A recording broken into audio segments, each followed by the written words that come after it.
విజయనగరం జిల్లా లక్కవరపుకోట ఆంధ్రప్రదేశ్ రాష్ట్రంలో నూతనంగా ఏర్పాటు చేయబోయే మద్యం షాపుల్లో పనిచేయుటకు పాత వారికి అవకాశం కల్పించాలని కోరుతూ ఆంధ్రప్రదేశ్ లిక్కర్ వర్కర్స్ అసోసియేషన్ ఉపాధ్యక్షుడు ఎస్ చంద్రరావు ఆధ్వర్యంలో శుక్రవారం శృంగవరపుకోట శాసనసభ్యురాలు కోల లలిత కుమారి నివాసమైన లక్కవరపుకోటలో వెళ్ళి తమ గోడును విన్నవించుకున్నారు.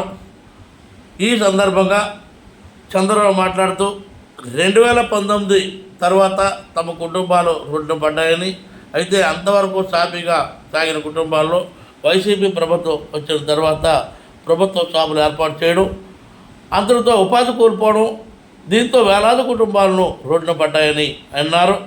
అయితే అప్పట్లో చాలాసార్లు అందరూ వెళ్ళి మా గోడిని వినవించుకున్న పట్టించుకునే నాదుడే కరువయ్యేనని ఆయన అన్నారు. అయితే అప్పటి నుంచి 5 సంవత్సరాల వరకు కొంత ఉపాధి కోల్పోయామని, ఇప్పుడు కొత్తగా వచ్చిన ఈ ప్రభుత్వానికి మేము మా విన్నపాలు విన్నవించుకున్నట్లు ఆయన తెలియజేశారు. అయితే ఈ విషయాన్ని ముఖ్యమంత్రి నారా చంద్రబాబు నాయుడు గారిని, అదేవిధంగా లోకేష్ గారిని, కొల్లు రవీంద్ర గారిని ఈ మధ్యకాలంలో విజయవాడలో కలిసి తమ గోడును విన్నవించుకున్నట్లు ఆయన తెలియజేశారు. అయితే ఈ విషయంపై వారు కూడా మంచిగానే స్పందన వచ్చిందని అన్నారు. అప్పటి నుండి ప్రతి నియోజకవర్గంలోని ఎమ్మెల్యేలకు వినతి పత్రాలు ఇచ్చుకుంటూ వస్తున్నామని, ఈరోజు శుక్రవారం శృంగవరపుకోట శాసనసభ్యురాలైన కోల లలిత కుమార్ కలిసి తమ గోడును విన్నవించుకున్నట్లు ఆయన తెలియజేశారు.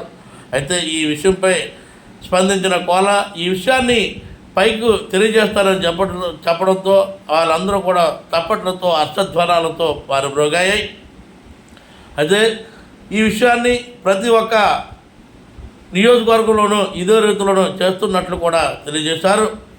ఈ యొక్క కార్యక్రమంలో విజయనగరం జిల్లాలోని 2019 కన్నా ముందుగా పనిచేసిన నౌకర్నామాలు, అదేవిధంగా వర్కర్సు తదితరులు ఈ యొక్క కార్యక్రమంలో పాల్గొన్నారు.